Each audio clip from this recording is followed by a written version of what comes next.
Boa tarde a todos. É um prazer tê-los aqui à tarde conosco neste novo evento aí, nesses moldes de eventos à distância do Ethic Training. Hoje o assunto que nós escolhemos para conversar com vocês foi o uso de sistemas com travamento, sistemas locking, né, em cirurgia bucomaxilofacial. Para quem não acompanhou das outras vezes, o ETIC é um centro de educação e treinamento continuado da Traumec. Vocês podem acessar todo o conteúdo de material didático por meio da página deles. Então, nós temos aí www.etictraining.com.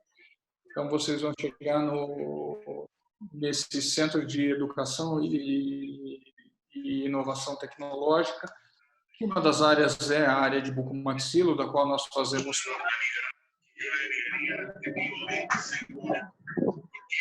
Está com o microfone ligado. Pronto. Então, aí nós podemos ter lá módulos técnicos voltados à venda e distribuição e nos módulos científicos voltados a essa parte de educação continuada, inclusive essa que nós estamos fazendo hoje aqui novamente.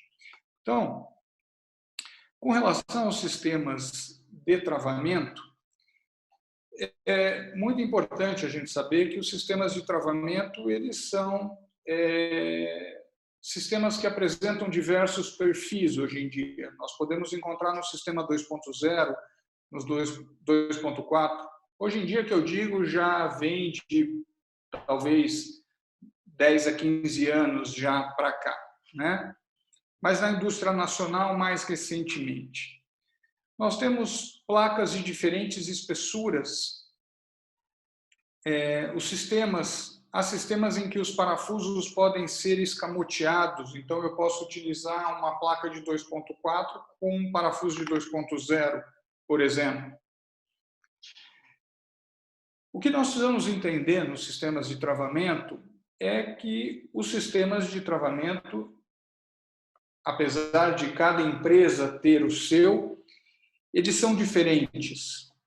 Nós temos aqui, por exemplo, uma placa 2.0 da Traumec, em que ela tem um sistema de travamento que nós conhecemos por tapered, do inglês.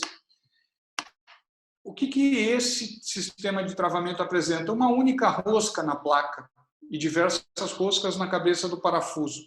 Isso permite um grau de angulação, de liberdade desse parafuso com travamento de mais ou menos 10 graus. Isso é muito importante, a gente vai discutir mais para frente.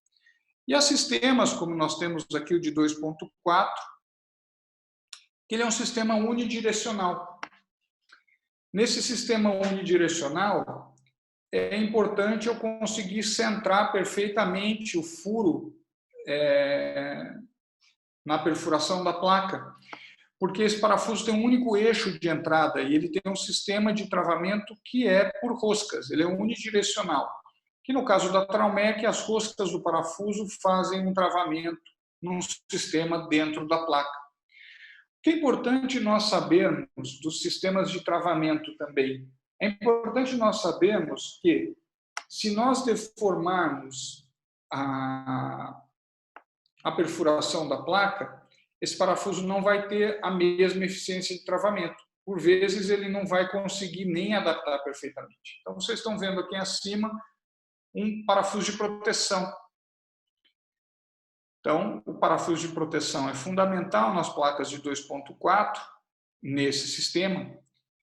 Na de 2.0, também é interessante se eu tiver que realizar alguma dobra na perfuração da placa. Se as minhas dobras de placa, como geralmente são, elas são fora da perfuração da placa, do furo da placa, eu não tenho necessidade de fazer dessa forma. Independente do sistema de travamento, todos eles têm uma coisa em comum, sendo eles de 2.0, tapered ou 2.4 por rosca, eles vão manter um distanciamento da placa do tecido ósseo, seja da mandíbula, seja da maxila, do terço médio, não importa, vai haver um distanciamento da placa e do tecido ósseo. Isso é uma das coisas importantes do sistema de travamento. Outra coisa importante de um sistema de travamento é oferecer uma quantidade razoável de geometrias de placa para que nós possamos usar em situações diferenciadas. Então, nós estamos vendo aqui, por exemplo, a da Traumec, que nós temos o sistema de 2.0 lock com geometrias diferentes de placa, inclusive voltadas para a cirurgia ortognática, e a de 2.4 de reconstrução, com a modalidade de placas de espessura de 2 milímetros, que funcionam como placas de trauma, e placas na espessura de 3 milímetros, que vão funcionar na modalidade de reconstrução mandibular. A Traumec também tem uma nova linha de placa de reconstrução prestes a ser aprovadas para reconstrução mandibular na cor azul, bastante interessante também. Bem, os estudos com relação aos sistemas de travamento, eles vêm acontecendo há muitos anos. Esse é um trabalho do Colette e colaboradores bastante interessante, mostrando diversos sistemas de travamento, inclusive um sistema muito antigo que existia, o sistema TORP, em que eu colocava um parafuso, esse parafuso era oco, eu inseria um outro parafuso por dentro dele, como se fosse um parafuso de implante. Esse parafuso tinha 3 milímetros de diâmetro, era praticamente um implante dentário, né? E isso expandia a cabeça desse parafuso inicial e ele travava na placa. Indiferente do sistema de travamento que eu utilizo, a grande diferença é que a placa não faz pressão sobre o tecido ósseo, não leva a reabsorção nessa região próxima à região da placa, que leva, às vezes, à perda do parafuso e falha na tua fixação, e perda de estabilidade da tua fixação. Com relação à análise dos diversos sistemas de travamento, nós vamos encontrar diversos trabalhos na literatura, e no final da aula eu coloquei um QR Code com todos os artigos que eu revisei para montar essa aula, que vocês vão poder baixar de uma pasta do Google Drive. Bom, esse estudo, que é do grupo do professor Gerrich, com diversos outros cirurgiões bastante conhecidos, como é o professor Ralph Schoen, o Schmeltz-Eisen, o professor Gutwald, nós temos que eles avaliaram o sistema de travamento da placa contra o sistema TORP. E o que eles observaram? Que sistemas de travamento mais simplificados são mais eficientes na prática clínica. Por quê? Porque são mais fáceis de usar no dia a dia. Quanto mais difícil é um sistema de utilizar, mais peças ele tem, mais complicado é de utilizá-lo no dia a dia. Entretanto, nós temos que ter em mente que, quando a gente trabalha com sistemas de rosca unidirecional, eu preciso colocar o parafuso, furar a placa com um guia para colocar o parafuso, para que esse furo fique centrado. Às vezes isso, em determinadas regiões, por exemplo, da mandíbula, é difícil de fazer por acesso intrabucal. Na região anterior de sínfise, parasínfise, talvez até de corpo, isso não seja difícil, mas na região de ângulo é bastante difícil. E isso é uma coisa que o sistema 2.0, sendo ele multidirecional, pode facilitar. Então, eu preciso lembrar que sistemas em que eu preciso de alguma inclinação do parafuso para travamento na placa, eu preciso sempre usar sistemas multidirecionais, e aí eu vou precisar sempre lançar mão, geralmente, de sistemas 2.0, que eles são multidirecionais, que são os sistemas taper. Nós temos basicamente 2 trabalhos que nos esclarecem muito com relação ao uso dos sistemas lock. E Todos esses dois trabalhos são escritos pelos mesmos autores, pelo professor Ralph Gutwald, pelo professor Brian Alpert e pelo Heinrich Meltzeisen. Então, esse primeiro trabalho, que está publicado na Keio Journal Medical de 2003, ele nos mostra, principalmente, se vocês olharem aqui em cima, acho que todos veem o meu cursor, a diferença do sistema convencional, em que há uma pressão da placa sobre o tecido ósseo, e do sistema locking, em que não há um pressionamento e a distribuição de força acontece entre parafusos e placa, e não entre placa e osso, como é no sistema convencional. Isso faz com que um sistema de placa com travamento funcione como um fixador externo, só que instalado internamente. Quais são as vantagens que esses autores nos levantaram já em 2003 com relação a esses sistemas? Ausência de pressão da placa sobre o tecido ósseo, com menor interferência na vascularização desse tecido ósseo, portanto, uma maior estabilidade mecânica do conjunto, menor, né? Não há solturas ou afrouxamento dos parafusos causados por aquela reabsorção óssea inicial, e as dobras das placas são mais fáceis, não dobrar mecanicamente, mas a adaptação da placa ao osso, por exemplo, numa fratura de mandíbula, é muito mais simplificada, porque se eu trabalho com placas mais espessas, se eu não faço as dobras corretas, qualquer pressionamento desse parafuso sobre a placa pode deslocar o segmento ósseo. No sistema locking, pequenas desadaptações são bastante aceitáveis. Tá?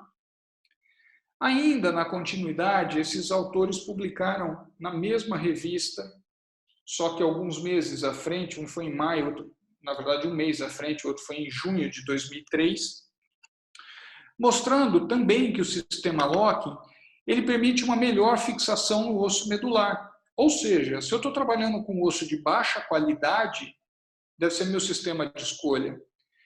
Ele também permite a fixação de enxertos em bloco, porque qual é o problema? Eu fixo um enxerto em bloco num defeito segmentar, por exemplo, o enxerto remodela e meu parafuso solta e começa uma infecção. Então, nesses casos, que eu vou fazer com o sistema locking, o enxerto vai remodelar e o parafuso não vai se soltar da placa. Eles também descrevem, nesse artigo, que o sistema é bastante útil para tratamento de fraturas mandibulares, e nessa época já se conhecia o sistema 2.4 com travamento, né?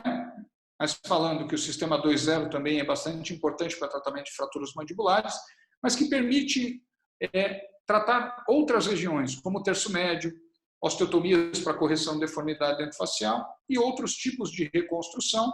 Reconstruções mandibulares têm que ser com o sistema de 2.4 realmente.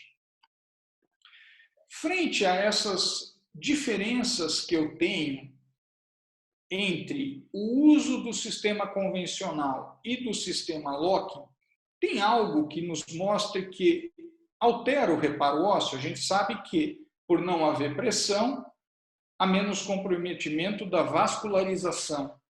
E o que isso nos mostra com relação ao reparo? Então, tem dois pontos que eu preciso levantar com vocês, que são muito importantes. O primeiro ponto é saber quais são os requisitos para um reparo ósseo. Então, uma redução anatômica, isso não muda. Ter uma estabilidade suficiente, ausência de infecção, isso não é uma verdade, né? Eu posso ter casos de infecção em que eu fixo e isso favorece o reparo. Tenho que ter uma micromovimentação, não existe rigidez absoluta em fixação. Se eu pudesse fazer uma fixação dos ossos da face, por exemplo, da mandíbula, tão rígida que os segmentos não se movimentassem, ele não ia reparar. E eu tenho que ter vascularização, tanto do endósteo quanto do periósteo, para essas fraturas. É importante. Basicamente, nós conhecemos 3 tipos de reparo. para as fraturas. O reparo secundário, né, por segunda intenção, que é a forma mais comum, que nós temos aí a formação tanto de um tecido por via endocondral como intramembranoso. Ocorre micromovimentação, essa micromovimentação, se excessiva, vai formar um calo cartilaginoso permanente, mas se não, esse calo cartilaginoso vai se transformar num calo ósseo. A formação haversiana e formação do calo duro. E é um processo de remodelação tardia. Basicamente, esse não é o reparo que a gente espera para as nossas fraturas. O ideal para as nossas fraturas é que sempre a gente conseguisse um reparo direto. Então, ele é o ideal, né, na redução cirúrgica. Ele necessita uma redução anatômica e uma estabilidade. Só que ele precisa de um gap mínimo de 0,01 milímetro. Então, quando eu faço a redução anatômica, esse gap seria o gap que ficaria nessa redução. No passado, nós tínhamos sistemas de compressão para fraturas simples mandibulares com o intuito de gerar gaps desse tamanho e a gente ter um reparo direto. Isso caiu por terra um pouco. Então, ele vai ter uma deformação fragmentar, que vai ser no máximo de 2%, sem formação de calo de tecido mole, e vai ter uma remodelação haversiana e ossificação simultânea. E, por fim, nós temos o reparo em gap, que é um reparo que nós encontramos bastante em fraturas de face. Nós não temos um contato direto, os gaps são até de 1 milímetro, vai necessitar com certeza de redução anatômica para isso e uma boa estabilidade, e aí eu vou ter uma remodelação haversiana com ossificação em momentos distintos. Inclusive, algumas partes podem formar reparos por segunda intenção. Vai ter um preenchimento inicial com o osso lamelar, que é mecanicamente frágil, e depois vai remodelar secundariamente nesse período de 3 a 8 semanas e vai recuperar a função. Por que eu revi isso com vocês? Para falar da biologia da fixação locking. Esses trabalhos, na verdade, são 2 trabalhos que discutem na literatura o reparo ósseo utilizando placas locking, eles são muito interessantes. Esse trabalho do professor Gutualdi e dos colaboradores dele aí, eles pegaram 24 ovelhas e fizeram uma combinação de fixação num grupo fixando com placas locking e o outro grupo com placas convencionais. Mas eles também variaram o tipo de parafuso que eles fixaram. Eles fixaram ora com parafuso self, sem machamento, e ora com parafusos sem autoperfurantes. E nas placas convencionais, eles usaram tanto os parafusos de machamento quanto os formadores de rosca. E o que eles observaram depois no reparo histológico na avaliação dos resultados histológicos desse material? Que a estabilidade pelas fixações locking, elas são muito superiores que a das placas convencionais, fazendo com que desenvolva menores proporções de calo ósseo. Então, as porções que esses reparos ocorreram por segunda intenção, a formação de calo ósseo foi menor e o reparo ósseo foi mais precoce. Então, eu tanto tenho menos formação de gap com calo ósseo, como eu tenho um reparo mais precoce. Aqui, eles dão uma preferência para usar os parafusos self-drilling nessas placas. Mas isso realmente não faz tanta diferença quando a gente revisa outros pontos da literatura. Esse outro trabalho eu acho um trabalho fantástico do ponto de vista de explicação com relação ao uso das placas locking e a biologia óssea. Então, esses 2 autores, o Pun e o Verco, avaliaram em 2013 um grupo de 18 ovelhas jovens com 2 anos de idade, utilizando uma placa de 4 furos 2.0. Num grupo, eles utilizaram uma mini placa sem travamento bem adaptada.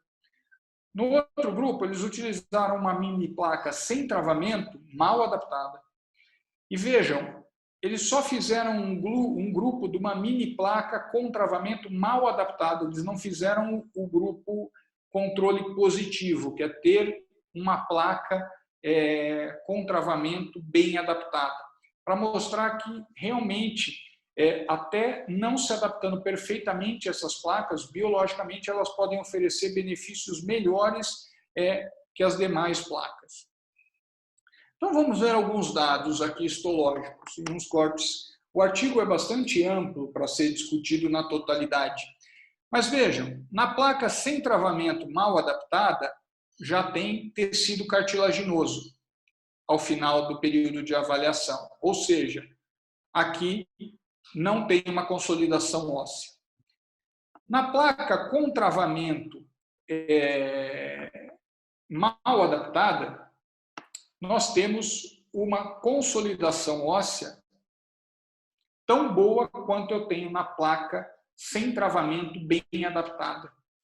Então, assim, eu consigo, mesmo adaptando mal a placa, um resultado de reparo ósseo igual a uma placa convencional. Igual no sentido de reparo final da fratura. Mas se nós olharmos aqui embaixo, e eu pego aqui a placa sem travamento e observar nessas setas aqui em preto, essa é a cortical lingual. Como há qualquer erro no posicionamento dessas placas, elas podem fazer algum movimento indesejado na cortical lingual, eu tenho um maior processo de reabsorção óssea da cortical lingual. Enquanto que na placa com travamento, como não vai influenciar na minha redução, a não ser que eu tenha dobrado assim exageradamente mal a placa, mas pequenas adaptações isso não vai acontecer, a posição óssea do lado lingual, mostrando que não há nenhuma sobrecarga, nenhuma falta de redução nessa área que pode levar a áreas compressivas. Ainda na avaliação histológica desse estudo, mostrando que na placa com travamento, mesmo assim, quando eu consigo fechar bem a lingual, e isso é normal em qualquer sistema de fixação, mas às vezes na placa convencional é difícil de conseguir, quando eu consigo reduzir muito bem a lingual, geralmente eu tenho um pequeno gap do lado bucal, do lado vestibular. Então é exatamente isso que está mostrando. Do lado vestibular, eu tenho um pequeno gap e uma remodelação em gap acontecendo aqui. Enquanto que do lado lingual, eu tenho uma adaptação tão perfeita da área lingual com a placa locking mal adaptada, que está tendo uma ossificação direta e a posição óssea atrás. Tá?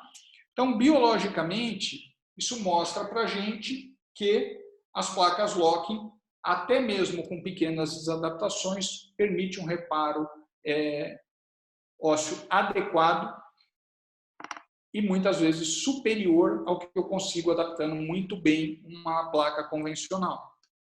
Bom, nós, na cirurgia maxilofacial, nós utilizamos já há algum tempo o termo fixação interna estável. Estável por quê? Porque a gente sabe que rigidez absoluta, é inviável.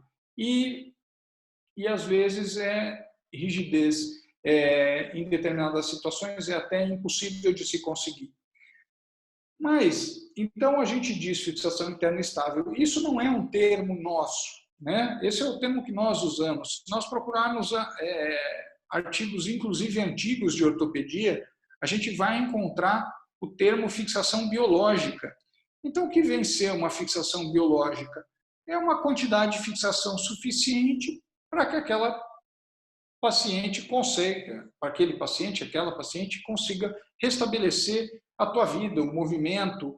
E é o que nós desejamos quando a gente tem fraturas de face, e principalmente na mandíbula também. Então, se a gente pensar em indicações do sistema com travamento, a gente vai cair vai ter a seguinte conclusão, que todas as situações em que está indicado o uso de um meio de fixação interna estável, está indicado o uso do sistema locking.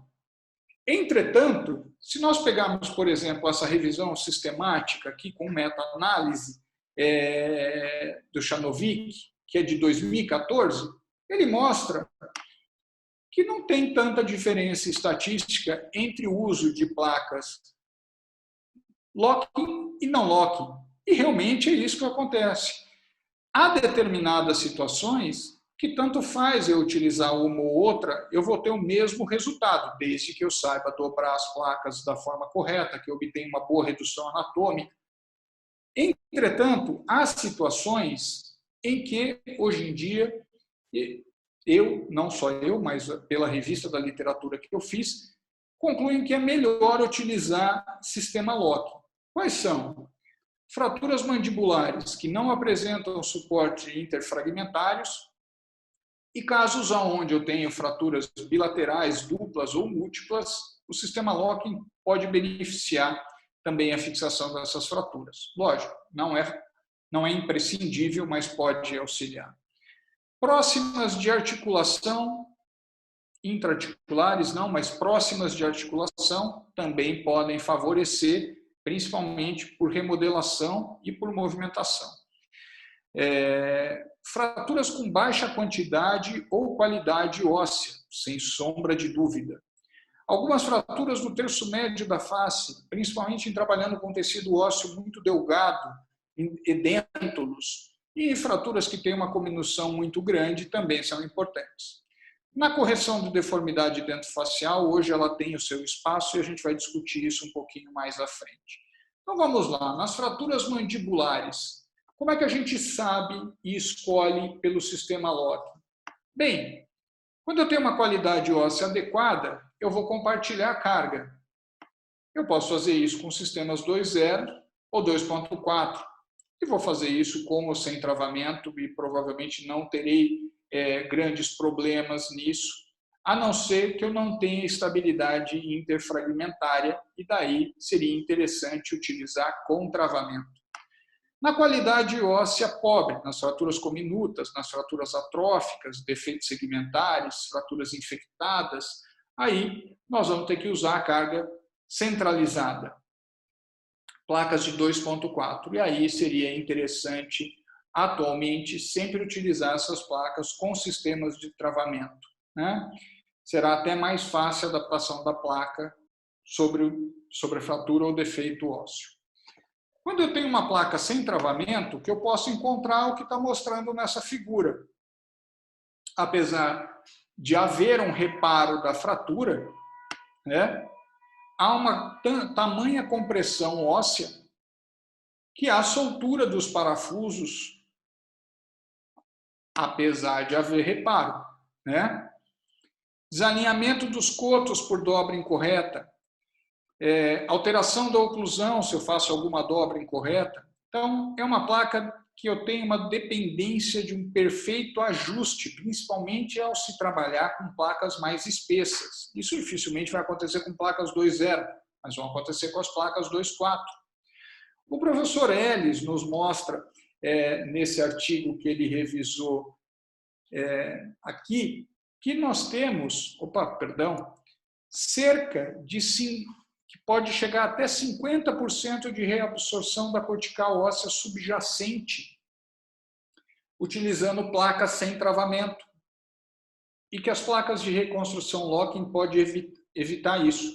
Imagina eu trabalhar numa fratura de mandíbula muito atrófica e ainda ter uma reabsorção abaixo da placa muito intensa. Isso pode prejudicar, inclusive, o reparo da fratura. Bem, esse trabalho do Richard Hogg mostra exatamente isso. Ele utilizou um sistema não locking, um sistema locking, para realizar fixação de fraturas. E o que ele observou? Que o grau de adaptação, na verdade, a quantidade de desadaptação, não afetou o comportamento mecânico dos sistemas com travamento. Então, as falhas no sistema de travamento, elas também puderam ocorrer, mas no formato tudo ou nada, né? Ou falhava tudo de uma vez ou não falhava. E é interessante de observar nessas formas que o ensaio mecânico foi feito, veja, loop controle, né, 2.0 não lock, com 2 milímetros de adaptação, olha a diferença. Com a placa bem adaptada, eu preciso mais ou menos de 223 newtons, né, para criar uma fratura da placa, uma instabilidade no sistema. Já com 2 milímetros de desadaptação, olha, totalmente ineficaz. A mesma coisa eu visualizo no 2.4. No locking, veja, com 2 milímetros de adaptação, praticamente eu não tenho alteração nos valores de força. Ou seja, se eu tiver até 2 milímetros de desadaptação das placas, é possível estar exercendo a mesma estabilidade no conjunto. Bem, quais são outras vantagens do sistema com travamento? Estabilidade independente da pressão do osso, mínimo desalinhamento dos cotos, já vimos manutenção da oclusão, sem compressão óssea, tolerância para desadaptação. Então, lembrar que eles são unidirecionais, então o parafuso, principalmente no sistema 2.4, ele não vai ter essa possibilidade de inclinação, porque senão ele vai perder o efeito de travamento e nem vai adaptar. Então vejam, quando eu faço com uma placa sem bloqueio, eu estou criando pressão no osso. Ao utilizar uma placa com bloqueio, como eu já mostrei para vocês, eu estou afastando essa placa do tecido ósseo discretamente e fazendo com que a força distribua entre parafusos e placa, né, e não corra completamente sobre a estrutura óssea. Então, funcionando, na verdade, como um fixador externo instalado internamente. Isso faz com que tenha um efeito de afrouxamento dos parafusos menor, porque não há reabsorção óssea. Então, se a gente compara parafusos locking com parafusos não locking, é possível a gente olhar, tanto nos monocorticais quanto nos bicorticais, é possível a gente ver a concentração de força muito maior nos parafusos não locking do que nos parafusos locking. Bom, com relação ao tratamento das fraturas de mandíbula, há diversos artigos na literatura mostrando a eficiência do uso de sistemas locking. Então, vejam, o professor Ellis mostrando aqui a eficiência desse sistema. Nós temos diversos estudos clínicos, esses artigos estão todos depois lá com o QR Code para vocês. Estudos mecânicos e de elemento finito mostrando a superioridade desse sistema, principalmente para aquelas situações que eu alertei para vocês, em fraturas da mandíbula, principalmente de ângulo mandibular. Quando a gente pega meta-análise relacionado à força de mordida no pós-operatório, elas são sempre melhores com os sistemas locking. Nós temos também, nessa outra meta-análise com o sistema locking, mostrando o sistema 2.0 locking como sendo bastante promissor no tratamento das fraturas mandibulares.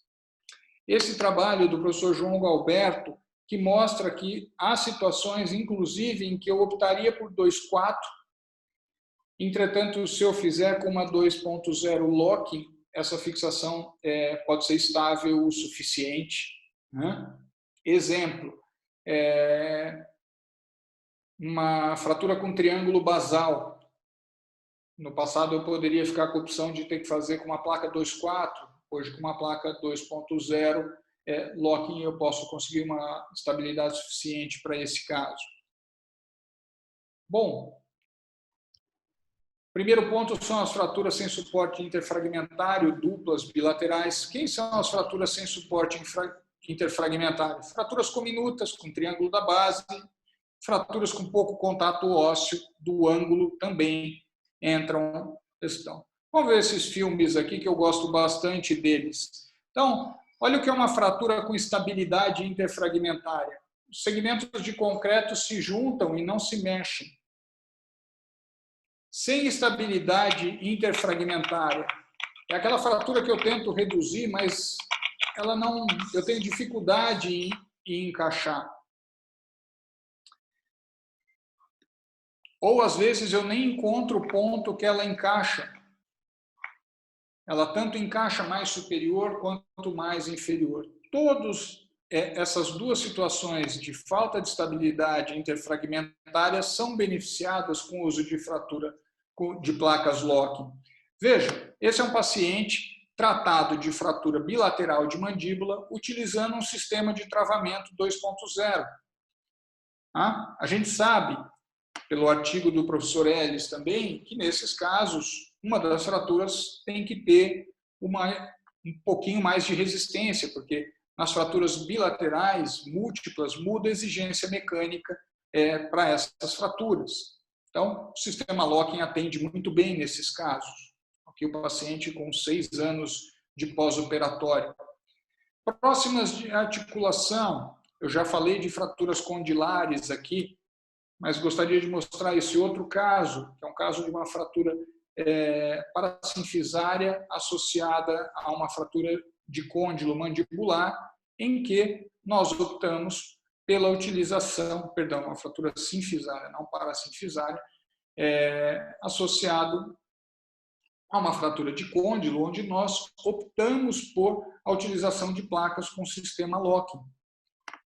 A opção da utilização do sistema locking, como eu já disse na aula de fratura de côndilo, pode ser assim, se eu tiver a necessidade de colocar uma única placa só, de preferência que ela seja locking. Mas não impeça que eu utilize junto às articulações sistemas locking e faça isso utilizando 2 placas também, uma na zona de tração. Há uma paciente no pós-operatório já de 3 anos, com uma boa abertura bucal. Essa garota, na época, era estudante de Direito, estava numa república, sonhou e caiu da beliche e fez essas fraturas mandibulares. Bom, fraturas mandibulares com baixa quantidade ou qualidade óssea. Então, aqui nós temos, nesse capítulo específico do livro da O, falando quem são essas fraturas. Então, fraturas de mandíbula atrófica, fraturas cominutas da mandíbula, fraturas com perdas de substância e fraturas infectadas da mandíbula. Nessas fraturas, o que elas têm em comum? A necessidade de uma centralização de carga, do princípio de load bearing, utilizar fixações de 2/4. Isso é que elas têm em comum. E algumas coisas em comum é que hoje eu posso fazer isso com o sistema locking, tendo alguns benefícios. Então, o que elas têm em comum é que eu preciso centralizar a carga, load bearing. Osso de baixa qualidade, eu sempre vou preferir utilizar parafusos auto-rosqueáveis e placas com sistema de travamento. Por quê? Porque eu não vou ter afrouxamento dos parafusos, como nós já vimos. Esses ossos são, seja por osteoporose, por reabsorção, por pouca quantidade, eles acabam tendo muita medular e uma facilidade de afrouxamento desses parafusos. Quando a gente procura na literatura trabalhos justificando se há diferença entre usar locking ou não locking na placa de reconstrução, a gente sempre vai encontrar que as placas de reconstrução locking, elas vão ser de muito mais fácil manuseio clínico, tá? E que hoje em dia não se vê por que usar uma placa que não seja locking para reconstrução. Esse é um trabalho nosso em que mostra também que quando eu trabalho com placas locking, eu não tenho necessidade em placas de reconstrução de 4 parafusos de cada lado. 3 parafusos de cada lado já são suficientes se o sistema apresenta um travamento na placa. Esse é um outro trabalho bastante interessante também do professor Gateno e do James Shaw, em que eles mostram que uma outra vantagem desses sistemas é a possibilidade de intercambiar parafusos, parafusos de 2 zeros ou 2 4. Isso tem algumas facilidades, fixação de enxertos ósseos, por vezes no segmento, pode ser feito com parafusos 2 zeros. Isso não interfere mecanicamente na estabilidade da fixação.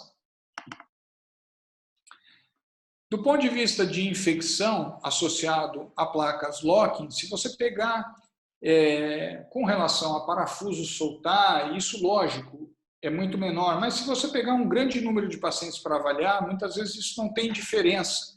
Entretanto, nesse artigo, eu achei bastante interessante, do Van Sickels, ele mostra que, apesar de não ter tantas diferenças, sempre tratar a infecção com as placas locking era mais fácil. Por quê? Porque a estrutura óssea embaixo dela está melhor do que se essa infecção tivesse comprometido uma área de compressão óssea. Então, o que nós temos igual nessas fraturas todas que eu falei de baixa qualidade ou quantidade óssea é que eu preciso de acessos amplos para dobrar e instalar as placas, permitir a total visualização da fratura, permitir a instalação da placa, de preferência com travamento, e por meio de acessos transcervicais. Então, no caso de uma sequela de uma fratura de mandíbula encaminhada de outro serviço, acesso transcervical, retirando a fixação antiga, veja o deslocamento causado pela musculatura do segmento anterior da mandíbula.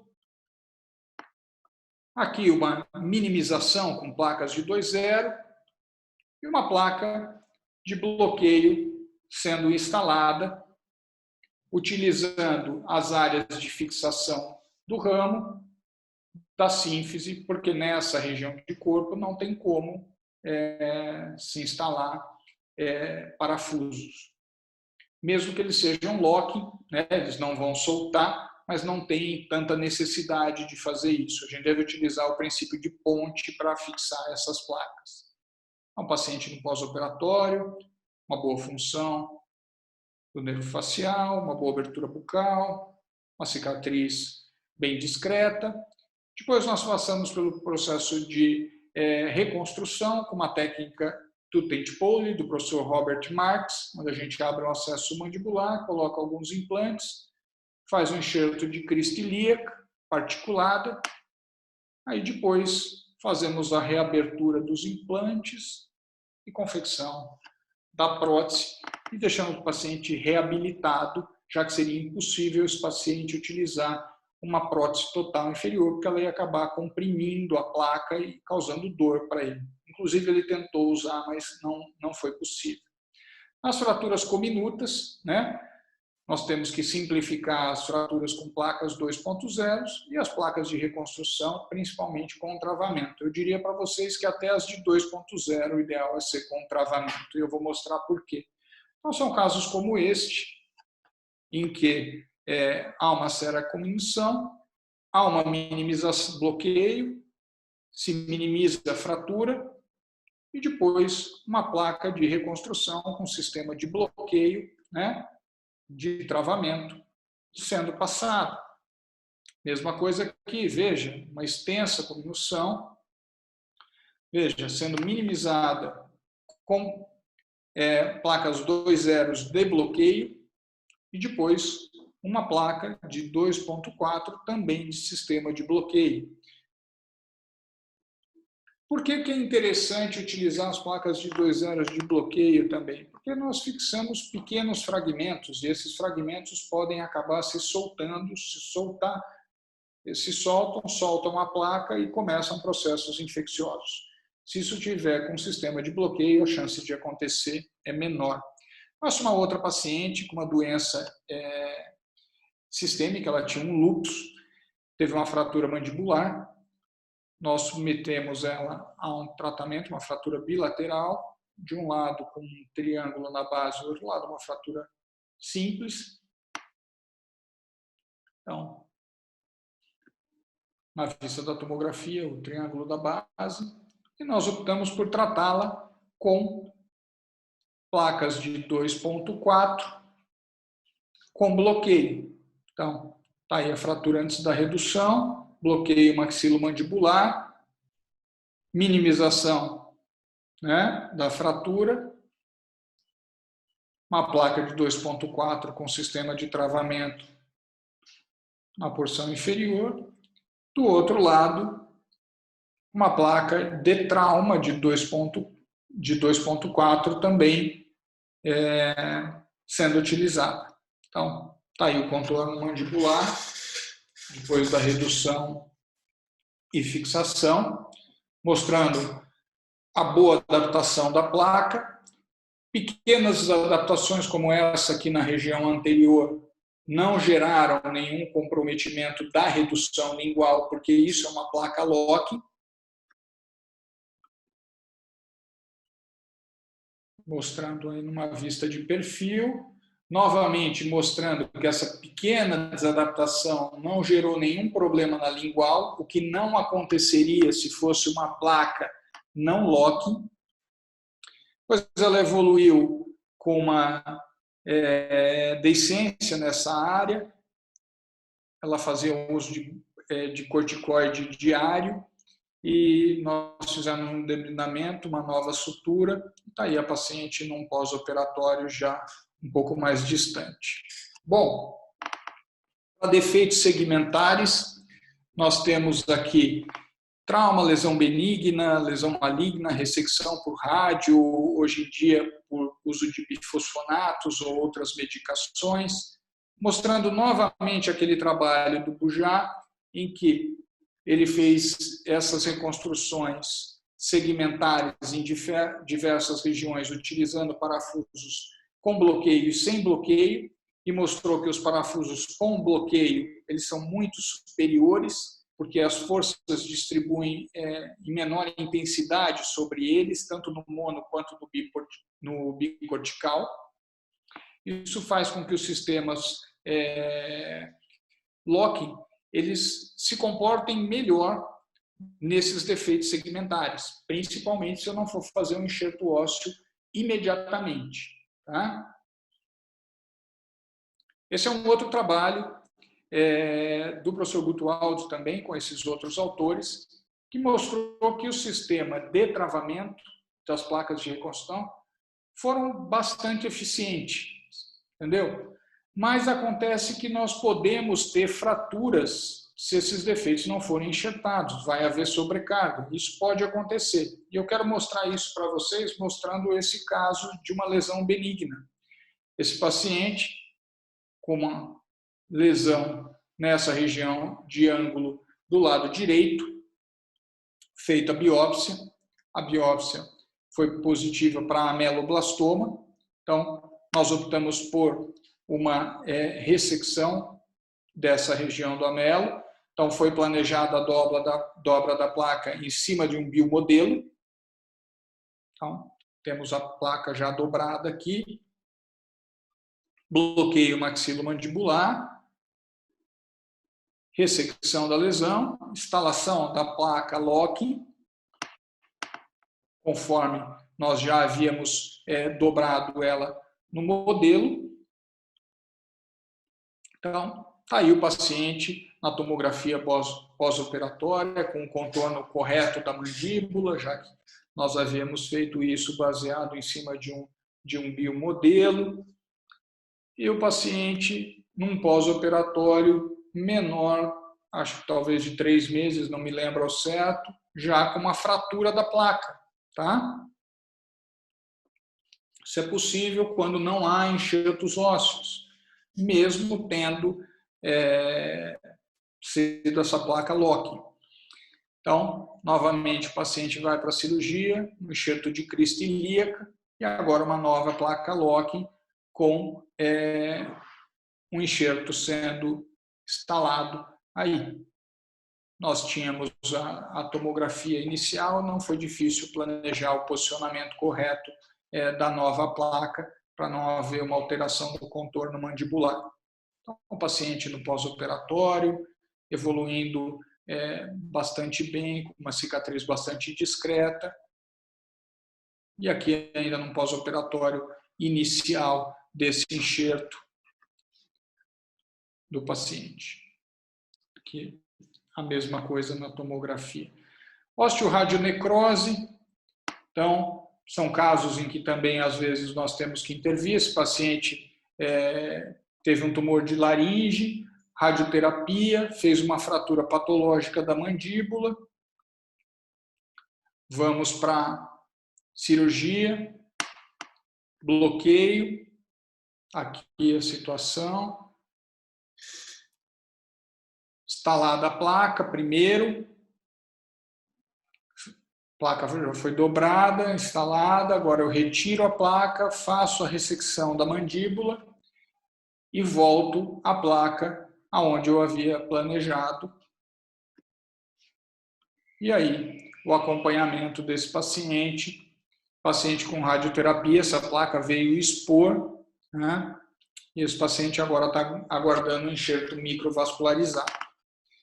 Esse é um outro paciente de osteoradionecrose mais bifosfonato, que evoluiu com uma exposição bucal, uma contaminação, uma infecção. Então, também a mesma coisa, foi planejada uma ressecção segmentar, o acesso cirúrgico,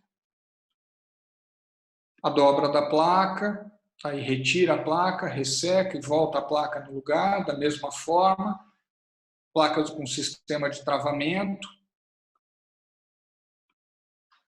E aí, para fechar com a cavidade bucal e não ter perigo de expor a placa, nós fizemos um retalho de peitoral, junto com cabeça e pescoço, e rodamos esse retalho para dentro da cavidade bucal. Então, com a intenção de proteger essa placa, já que o tecido mole, em função da radioterapia, é bastante comprometido.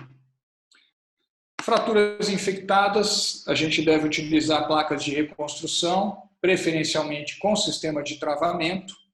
Então, paciente de acidente automobilístico, quase perdeu essa ponta da língua, uma fratura bastante cominuta da mandíbula, para ver aqui.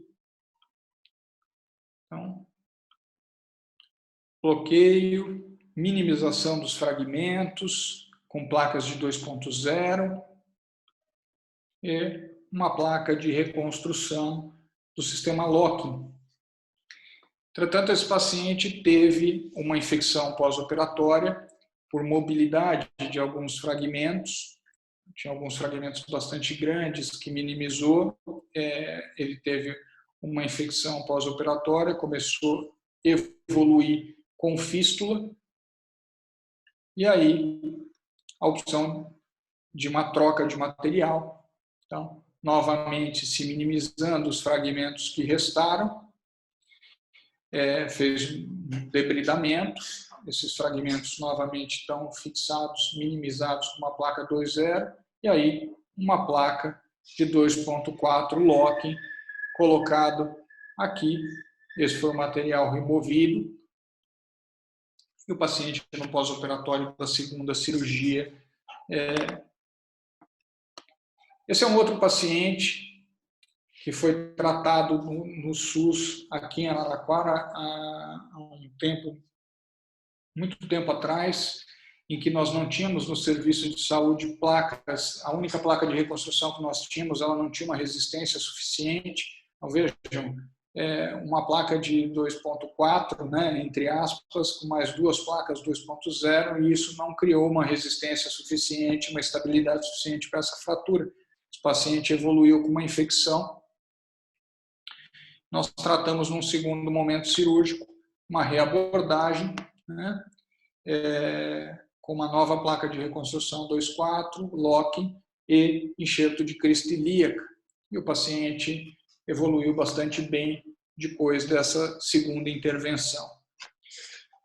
Do ponto de vista de terço médio, com relação às placas de bloqueio, o que nós sabemos é que essas placas de bloqueio, elas oferecem geralmente um aumento de 40% na estabilidade das fraturas em relação a placas convencionais no terço médio, tanto em fraturas do zigoma como fraturas de maxila ou zigomático maxilares. A gente pode ver que o sistema locking nos ensaios, eles sempre se comportam melhor. Então, nós podemos substituir, como foi feito aqui por esse grupo de alemães, números maiores de placas, né, placas de 4 furos, por placas apenas de 2 furos, e vamos acabar tendo uma estabilidade, inclusive, maior. A sugestão realmente é que não se faça isso, né, não substitua essas placas, mas naqueles casos em que eu tenho fraturas com mais fragmentos, é sempre importante ter à mão um sistema com travamento também. Veja, quando o sistema falha, eu posso ter até o osso, inclusive, saindo fixado junto à placa. Então, mostrando que o sistema falha num esquema, como o Richard Hogg descreveu, de tudo ou nada. Tá? Então, por isso, ser tudo ou nada é mais difícil de acontecer falhas utilizando o sistema Lock. Um outro artigo bastante interessante, que é do Richard Pollock, que ele descreve o uso de placas, como descritos pelo professor Manson, para tratar fraturas do tipo Lannelongue, sagital de maxila, que sejam locking. Ele verificou que havia manutenção do perímetro, manutenção da largura facial, evita o deslocamento bucal dos segmentos maxilares. Mas mais importante que ele descreveu é que esses parafusos, com o tempo, eles expõem na cavidade bucal e, sendo locking, eles não soltam na boca do paciente.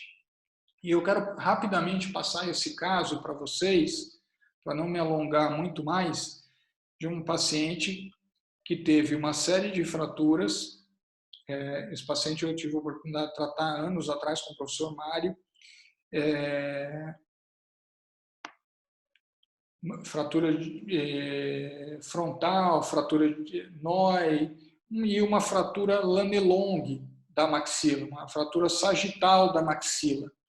E esse é o ponto que eu quero mostrar para vocês. Aqui, seguindo as recomendações do professor Paul Manson, toda vez que eu aperto a região posterior da maxila e ela movimenta, esse é o primeiro ponto de tratamento das fraturas. É por aqui que eu devo começar. Então, está ali, a gente estreitando a maxila, fixando essa região para, em seguida, continuar com bloqueio maxilomandibular e ir na sequência, de cima para baixo, de baixo para cima, não importa, tratar esse paciente. Então, aqui nós começamos pela mandíbula, depois fomos para o terço superior e tratamos o seio frontal, a Noy do paciente.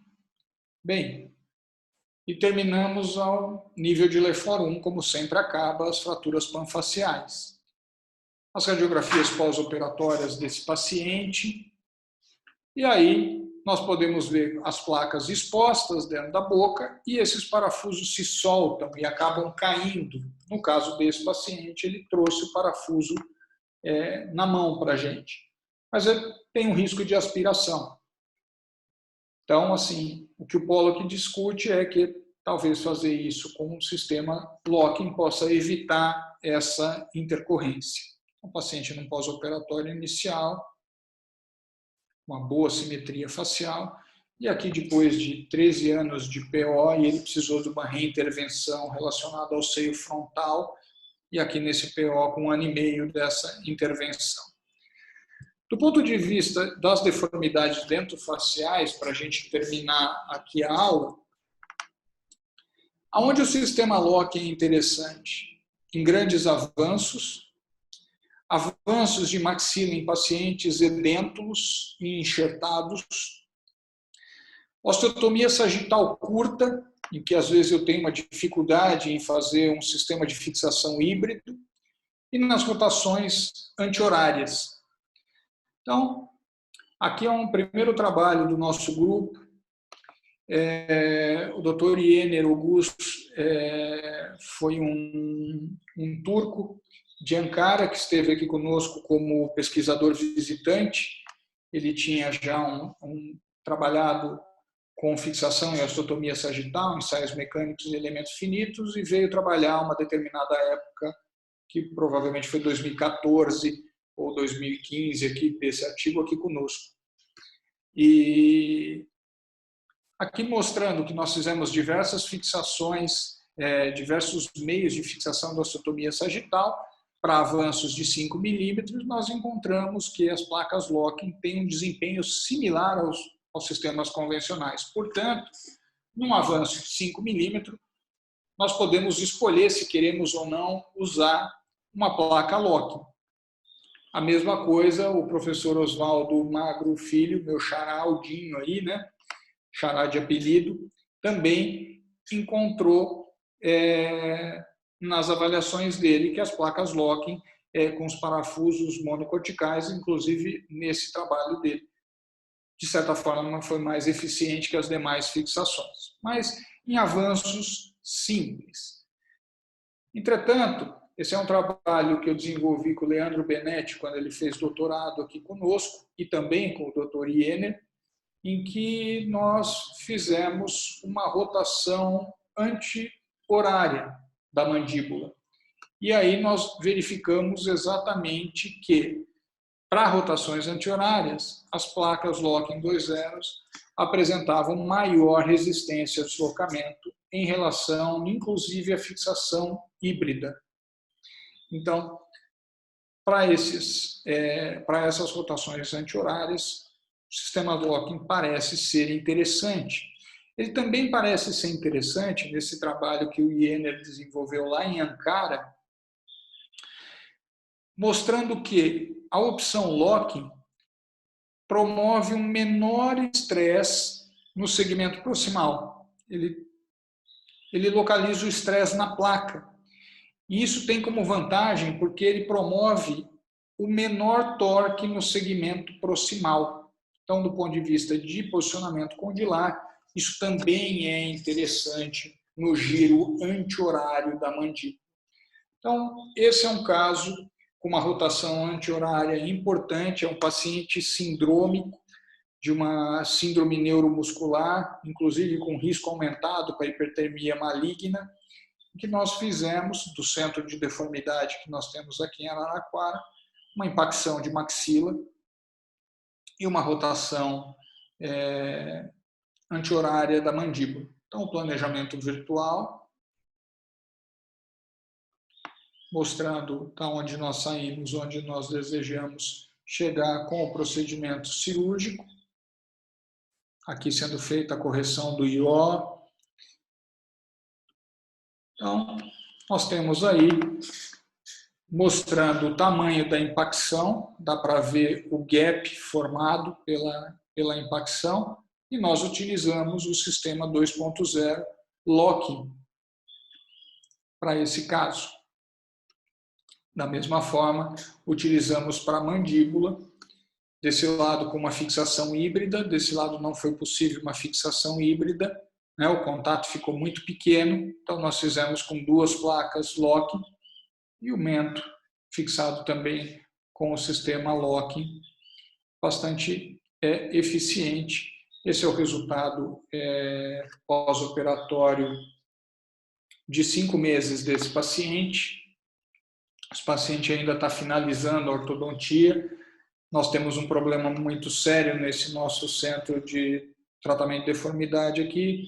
A gente acaba operando os pacientes e as ortodontias, elas não são assim excepcionais para os procedimentos cirúrgicos. Mas o paciente está em acompanhamento ortodôntico, finalizando esse tratamento.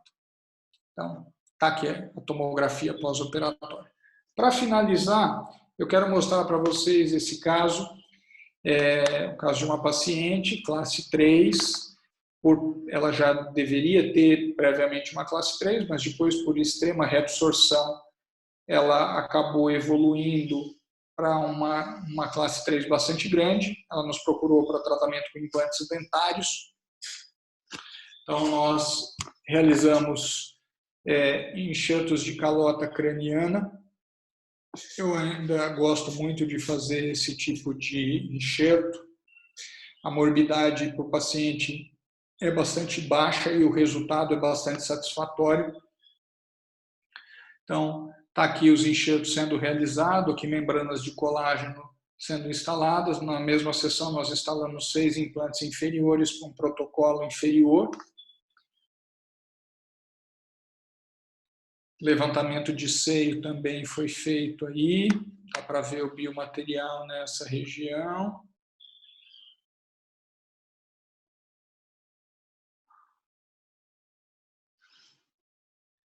Então, os enxertos e o biomaterial instalado. Bom, no momento da instalação dos implantes, foram instalados sobre anestesia geral também, com guia já da posição da maxila em classe 3 ainda, para depois vir o avanço da maxila.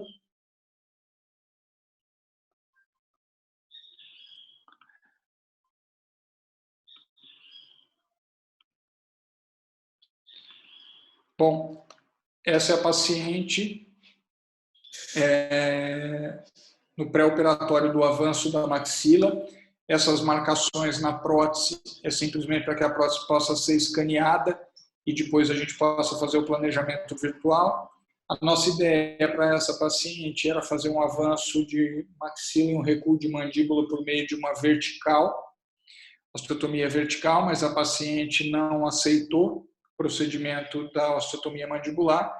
Então, nós sugerimos para ela que realmente seria um grande avanço de maxila e isso daria algum comprometimento na estética final para ela.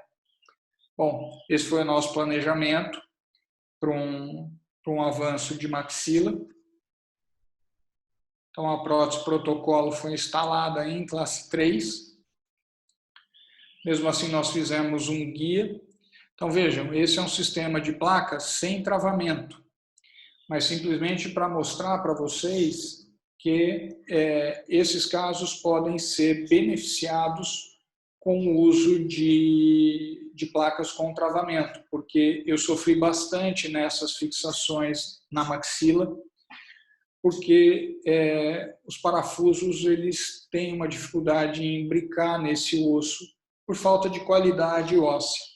Então, está aqui um desses pontos que eu acredito que é um dos critérios que a gente possa incluir o material locking no tratamento da deformidade dentofacial. Esse é o pós-operatório da paciente, com a prótese já finalizada. E essa paciente agora, nós vamos, num futuro breve, aí, pensar em um flare nasal para melhorar essa abertura da asa nasal, porque o avanço de maxila acabou ficando um pouco grande para ela. E, lógico, nós vamos acompanhar essa paciente. O professor José Maurício, que fez essa prótese, que é meu colega aqui na Unesp, inclusive já deixou acertado com ela, ela acertou 2 próteses, porque provavelmente vai ter uma pequena recidiva desse movimento anteroposterior e ela vai acabar necessitando de uma compensação protética novamente aí. Né? Mas um caso bastante satisfatório. Então, com relação aos sistemas de travamento, os prós deles são a maior estabilidade, não causar compressão óssea, o que é melhor biologicamente, permite pequenas desadaptações sem alterar a oclusão, né? Então isso não altera a posição do coto, atua como um fixador externo. Os contras, um custo um pouco mais elevado, dificuldade técnica, eu não diria uma dificuldade técnica como sendo um dos maiores problemas, né? E tomar cuidado com os sistemas de ângulo fixo de instalação do parafuso, principalmente para trabalhar com acessos intrabucais. Tá? Era isso que eu queria conversar com vocês. Eu acho que eu até me estendi um pouco mais do que estava planejado aí, mas eu quero agradecer novamente a Traumec, ao ETIC, a oportunidade de estar aqui durante esse mês, aí, uma vez por semana, aí, conversando com vocês. Esse é o QR Code para quem quiser copiar a pasta de artigos dessa aula. Pode fazer a foto aí, isso vai abrir no Google Drive. E eu queria já deixar o convite também para a nossa próxima aula, que vai ser sobre fraturas orbitais, e nós vamos fazê-la no dia 30, na quinta-feira que vem, às 14h30. Tá? Eu espero poder encontrar todos vocês aqui e estou aqui à disposição para perguntas. Eu vou desabilitar minha tela aqui para poder ver se há perguntas.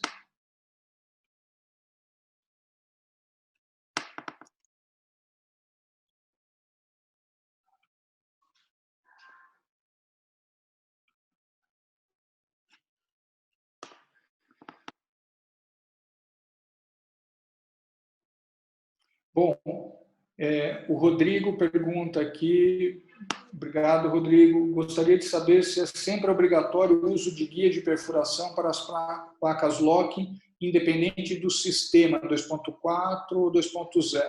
Não, Rodrigo, para as placas de 2.4 você precisa.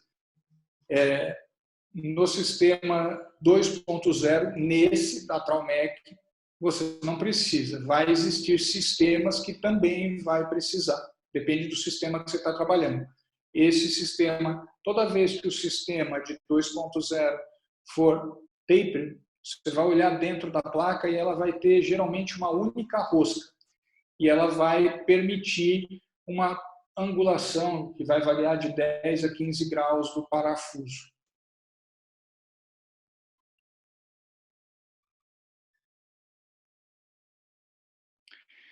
Carol, professor, por que naquele caso de fratura não foi usado o enxerto de primeira?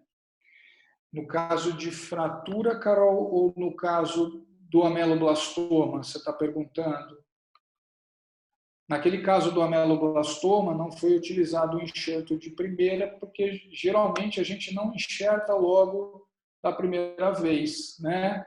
A gente acaba aguardando para ver se não há nenhuma recidiva. Normalmente a gente espera um tempo. Às vezes também, que foi o que aconteceu nesse caso, nós como há uma comunicação com a cavidade bucal para não ter risco de exposição do enxerto. Tá? Então, para não ter risco de expor o enxerto, a gente geralmente não enxerta no mesmo momento.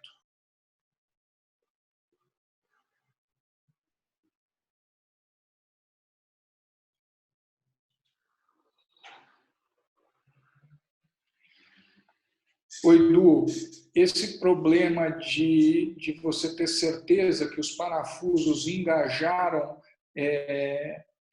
na placa, por isso que eu não gosto de usar parafusos que são tão cortantes, né? Porque eu acho que é importante você sentir na hora que você está descendo com o parafuso se ele está tendo um certo engajamento. Mas, na verdade, a placa locking, a gente sempre tem que pensar nela no conjunto, né? Então, toda vez que você usar parafusos muito cortantes com as placas locking, você vai perder um pouco essa sensibilidade aí de saber se você está realmente conseguindo travar o parafuso no tecido ósseo, porque vai chegar um momento que ele vai travar na placa e você não vai mais saber. Não sei se eu te respondi. Se eu não tiver respondido alguma das perguntas aí de acordo, por favor, façam ela de novo aqui. Oi, Grayson. Aqui está, nesse último caso apresentado, você considerou a possibilidade de fazer um enxerto interposicional? Interposicional para calçar a maxila, você diria, no sentido antero-posterior, no caso dos implantes? Eu fiz, eu só não pus a foto, está feito com Biograft.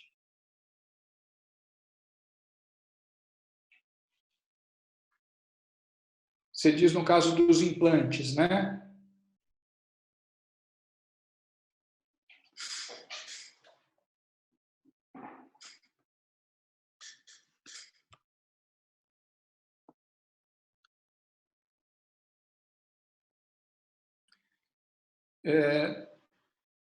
Patrícia, eu já volto o QR Code, porque na hora que eu voltar o QR Code eu não consigo mais ler as perguntas aqui, tá? Antes de sair da aula, eu volto o QR Code. Tinha placas lock em avanços maxilares maiores, pode minimizar o uso de enxertos para auxiliar a estabilidade? Não tenho certeza. Estou fazendo esse estudo em elemento finito e ensaio mecânico com um aluno de doutorado meu, com o Luiz.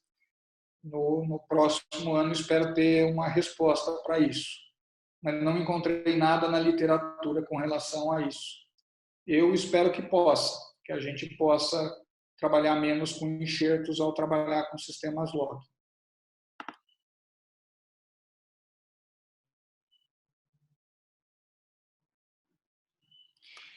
Grayson, você fala, me refiro no momento inicial da reconstrução com a calota. Abaixar a maxila com a calota, você diz também? Fazer um enxerto... Eu peço desculpa, eu não estou entendendo a tua pergunta. Eu fiz uma reconstrução aposicional e levantei o seio maxilar. Depois de um período aí de cerca de 8 meses, eu coloquei os implantes. Esperei uns 4 meses para carregar esses implantes e aí fui para o avanço de maxila e calcei esse avanço com biomaterial. Mas eu realmente não estou entendendo o interposicional que você está se referindo. A Letícia. Oi, professor, obrigado pela aula. Foi ótimo. Gostaria de saber se em casos de fratura de mandíbula bilaterais, ângulo, corpo, ângulo para cima, o senhor sempre usa sistema 2.0 locking. Quem me dera, Letícia, quem me dera eu tivesse essa oportunidade, viu? Não, infelizmente eu tenho muitos pacientes do SUS e eu não posso fazer isso. Mas lembre que em fraturas bilaterais, uma fixação tem que ser um pouco mais... Usar o termo um pouco mais rígida é ruim, né? Mas é mais ou menos isso. Alguma fixação tem que ser mais rígida.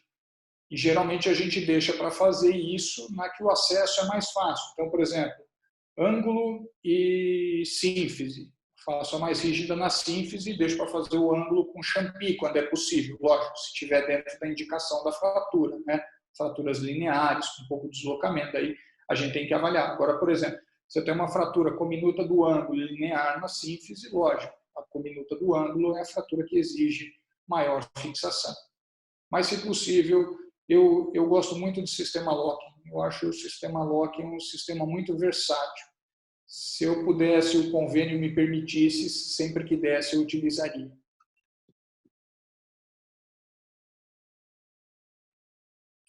Se eu faria o avanço maxilar com a reconstrução. Agora entendi, Grayson. Eu já fiz isso, Grayson. Não tive... Assim, os resultados não foram tão bons quanto fazendo por etapas. Por etapa, principalmente se tem uma vantagem que você não tem na reconstrução imediata com avanço, que é o controle vertical da maxila. Você consegue controlar melhor. Isso na minha mão, né? Talvez tenham mãos mais habilidosas aí que consigam fazer isso sem ter diferença. Eu prefiro fazer por parte. Já fiz junto também, né? Até lá em Pira, normalmente, a gente aprendia a fazer isso tudo de uma única vez. Mas, assim, eu ainda, hoje em dia, prefiro fazer isso por partes.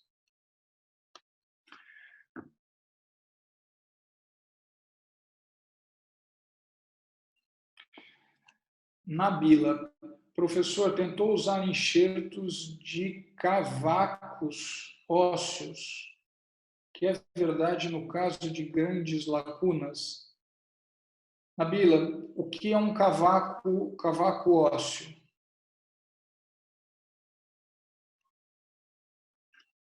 Enquanto isso, eu vou respondendo a de baixo aqui. Oi, Daniel. Parabéns pela aula. Obrigado. Nas ortognáticas em pacientes desdentados, o senhor sempre usa placas com sistema lock em maxila e mandíbula? Esse último caso que eu mostrei na aula não é sistema locking, porque eu não consegui o sistema locking. Eu tenho preferência, viu? E revisando a literatura agora aqui, eu também encontrei que é uma boa opção. Então, eu pretendo continuar adotando esse sistema. O Edu, a menor dissipação de forças pelo enxerto quando usamos locking, se por um lado pode reduzir a reabsorção, ela não pode, num segundo momento, reduzir a condensação óssea do enxerto, deixando ele mais mole. Edu, os enxertos que a gente usa nos defeitos segmentares, se eu não usar ele locking, eu não tenho como prender, porque no passado a gente amarrava com fio de nylon 2 zeros em volta da placa, fazia engates laterais e passava parafusos no osso da mandíbula pegando o enxerto atrás. Mas assim, se eu não fixar com parafusos locking esses enxertos, eu não tenho outra alternativa, porque eles vão... O enxerto vai remodelar, principalmente os grandes enxertos que são de crista ilíaca, eles vão remodelar e os parafusos vão soltar. Eu já há muitos anos eu não penso em fixar um enxerto numa placa de reconstrução com parafusos que não seja locking, né? Hoje em dia acho que não tem mais espaço para isso. Agora, do ponto de vista de dinâmica do enxerto, eu não sei, porque antigamente a gente nem fixava, a gente amarrava com fio de nylon. Então, você imagina que era pior, né? Nabila, chips de osso.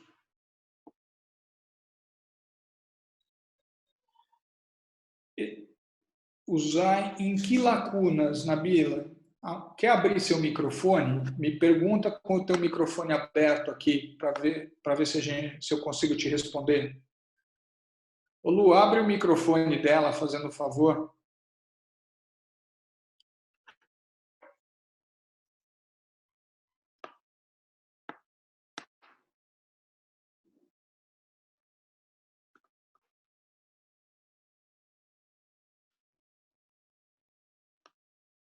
Lu, você está me ouvindo?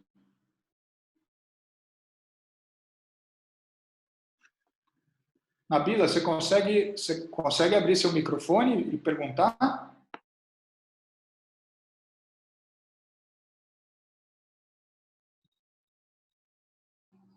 Olá, doutor Valfrido. Eu não consigo abrir por aqui o microfone dela. Eu prefiro que ela abra. Tá. Então, Nabila, a gente fica aguardando aí você abrir o microfone aqui para perguntar aqui, que eu não estou entendendo direito a pergunta. Professor, você tentou usar enxertos de chips ósseos, o que, na verdade, no caso de grandes lacunas...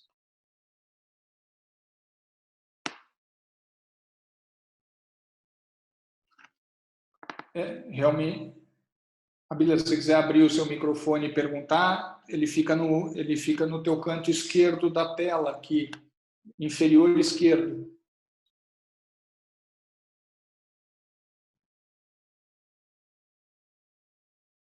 Bom, enquanto você não abre o microfone e pergunta, eu vou compartilhar de novo o QR Code aqui.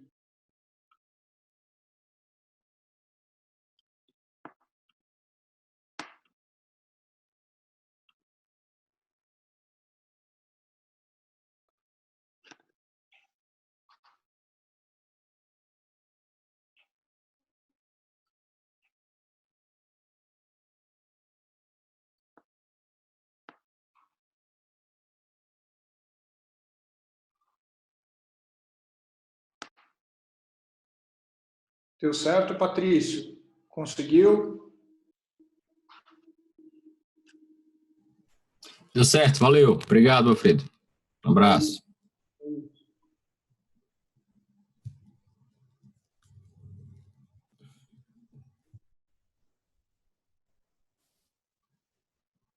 Bom, Lu, acho que não... Só ficou faltando responder da Nabila. Nabila, depois, se você quiser, você pode me mandar um e-mail, a gente continua conversando aí, que acho que você não conseguiu abrir teu microfone. Então, pessoal, quero agradecer a presença de todos, dizer muito obrigado aí, agradecer de novo a Traumec e o ETIC. Muito obrigado, viu, Lu, por toda a ajuda aí sempre. A todos, Obrigada, meu agradecimento a todos aí na questão. Ok. Eu que agradeço em nome da Traumec e de ETIC, agradeço também a participação de todos. E lembrando que na próxima quinta-feira nós temos a próxima aula então de fraturas orbitárias. Muito obrigada.